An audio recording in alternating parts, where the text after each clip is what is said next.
Shalom. The treasure of the Lord is just waiting to be discovered. In our Bibles in Leviticus chapter 23, we're going to seek the Lord, and I know that we will find him. In verse 9 of Leviticus 23, we see the Lord spoke to Moses, saying, "Speak to the people of Israel and say to them, when you come into the land that I give you and reap its harvest, you shall bring the sheaf of the first fruits of your harvest to the priest. And he shall wave the sheaf before the Lord, so that you may be accepted. On the day after the Sabbath, the priest shall wave it. And on the day when you wave the sheaf, you shall offer a male lamb, a year old without blemish, as a burnt offering to the Lord. And the grain offering with it shall be 2/10 of an ephah of fine flour, mixed with oil, a food offering to the Lord with a pleasing aroma. And the drink offering with it shall be of wine, 1/4 of a hin. And you shall eat neither bread nor grain, parched or fresh, until this same day, until you have brought the offerings of your God. It is a statute forever throughout your generations in all your dwellings." This is one of the 7 feasts that the Lord details for the people of Israel here in Leviticus chapter 23. The first one that is spoken of is Pesach, or Passover, which we looked at in a previous episode. Similarly, the Feast of Unleavened Bread, which is part of this observance, is the Hamatzot, the Feast of Unleavened Bread.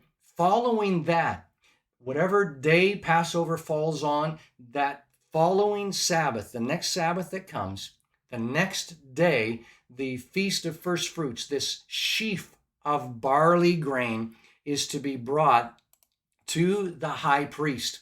And the next day, the first day of the week, then he is to take a sheaf of that barley, and he will wave it before the Lord.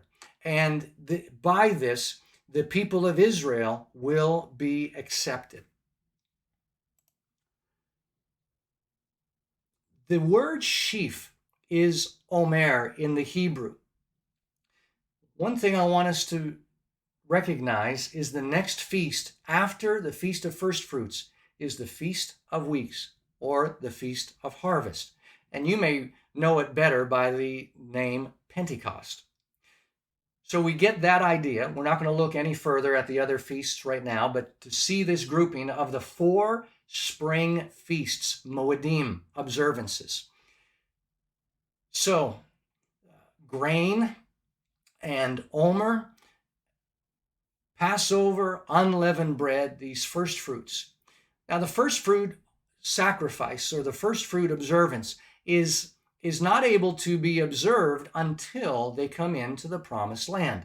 Notice in verse 10, he says, "When you come into this land that I give you and reap its harvest, then you shall bring the omer of its produce," or the first fruits.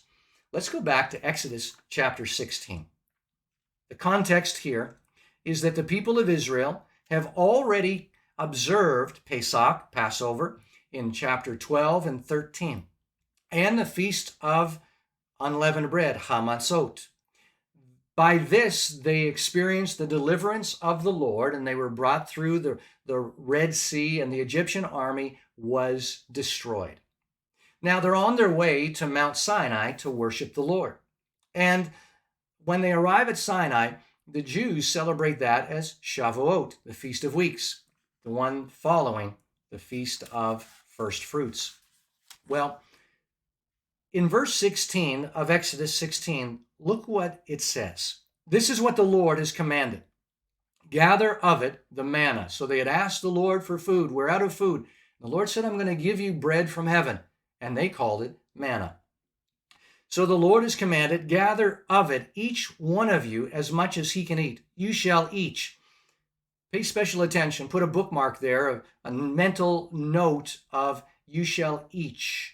Each, all right? Take an omer. So there we have an omer, the same word used if the Feast of First Fruits, a sheaf. So this is a measure, according to the number of the persons that each of you has in his tent.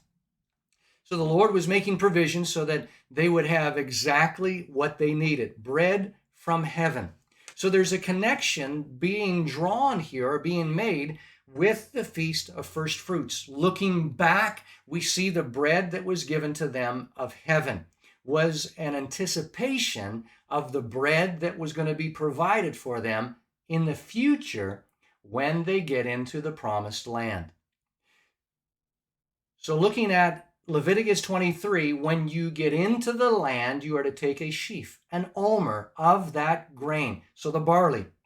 So with that, let's go ahead to Joshua chapter 5. This is 40 years after the people have been in the wilderness. That being the case, Joshua has led them across the Jordan River, and the Lord has commanded them to be circumcised. That has taken place, and now we see in verse 8. When the circumcising of the whole nation was finished, they remained in their places in the camp until they were healed. And the Lord said to Joshua, "Today I have rolled away the reproach of Egypt from you." And so the name of that place is called Gilgal to this day.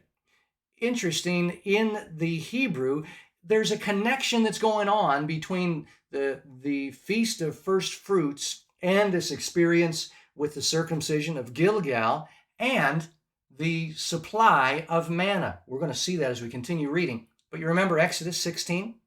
God gave manna to each one. Let's have a look at this connection between that. Gilgal is seen this way. Reads from right to left, and there's a Gimel Lamed, Gimel Lamed. And in Hebrew, this is an odd collection or grouping of letters, and that it would be repeated is a unique thing. It doesn't occur very often. And this is the word Gilgal that we see here. But there is another word that we had seen back in Exodus 16, the one that I told you to make a mental note of, each of you, and it is this word, Gulgolet. It means a head or a skull, each of you. And so there's a connection, even with this, the similarity of these two words that are very unique and infrequent in the Hebrew, so that we see this Gimel Lamed, connecting these two observances, manna and the circumcision as they come into the land at this particular point in time. Look at the timing. So, the place is called Gilgal to this day, and while the people of Israel were encamped at Gilgal, they kept the Passover on the 14th day of the month in the evening on the plains of Jericho. And the day after the Passover, on that very day, they ate of the produce of the land, unleavened cake, and parched grain. The Feast of First Fruits, they were told that when they get into the land, they're to take an omer of the barley to offer that to the Lord so that they would be accepted. And then they will be able to eat of the grain of the land. It didn't matter if it was parched or fresh or whatever it was. They were able to eat it once first fruits have been offered. So this is telling us that they have now, for the first time, observed first fruits because they are now in the land that God had promised them. And they were led there by Joshua.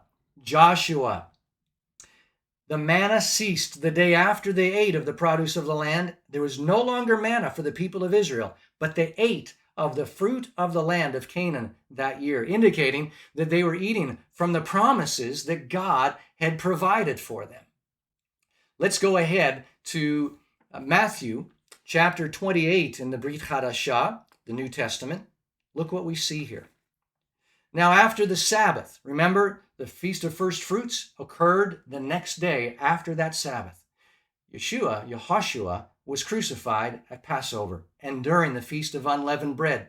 Now, on that first day of the week, the Feast of First Fruits, Mary Magdalene and the other Mary went to see the tomb. And behold, there was a great earthquake, for an angel of the Lord descended from heaven, came and rolled back the stone and sat on it. His appearance was like lightning, and his clothing was white as snow. And for fear of him, the guards trembled and became like dead men. But the angel said to the women, "Don't be afraid, for I know that you seek Jesus, who was crucified. He is not here, for he is risen, as he said. Come, see the place where he lay." So Yehoshua rose from the dead on the Feast of First Fruits, indicating that the people now are accepted. in the Feast of First Fruits, with that, there was to be an offering made. So as they observe, and the high priest is waving this omer of barley, he's also offering a sacrifice of a male lamb, a year old, and with that, there's to be unleavened bread, and there is to be wine. So a wine offering, the bread offering, which is bringing us yet another picture of the fulfillment of Yehoshua, of Jesus, especially as the fulfillment of Pesach, Passover, and Hamatzot, the Feast of Unleavened Bread. Would you come with me to 1 Corinthians chapter 15 as we wrap this up and tie up some loose ends here. In chapter 15 and verse 20, but in fact, Christ has been raised from the dead, and Paul speaks it very clearly for us, the first fruits of those who have fallen asleep. Look at verse 22. For as in Adam all die, so also in Christ shall all be made alive, but each in his own order. Christ the firstfruits, then at his coming, those who belong to Christ. So because Jesus rose from the dead on the Feast of First Fruits, it's a promise that you and I have been accepted through him, and that we also will be raised to new life. We'll be resurrected. But that's a future event. Something has taken place for us right here and right now concerning the resurrection. One last passage in the book of Ephesians and chapter 1. Here's what we read. In verse 18, Paul is saying, I want that you would have the eyes of your hearts enlightened, so that you may know what is the hope to which he has called you, what are the riches of his glorious inheritance in the saints, and what is the immeasurable greatness of his power toward us who believe, according to the working of his great might, that he worked in Christ when he raised him from the dead. This is speaking of the Feast of First Fruits, Ha-Bikurim, and seated him at his right hand in the heavenly places. So not only do we have the promise that because Jesus rose as the first fruits, a resurrected life, that we also will be resurrected. We have the promise that right here and right now, that same immeasurable greatness of his power that was worked in Jesus when he raised him from the dead is at work in us who believe. Jesus, the fulfillment of the Feast of First Fruits.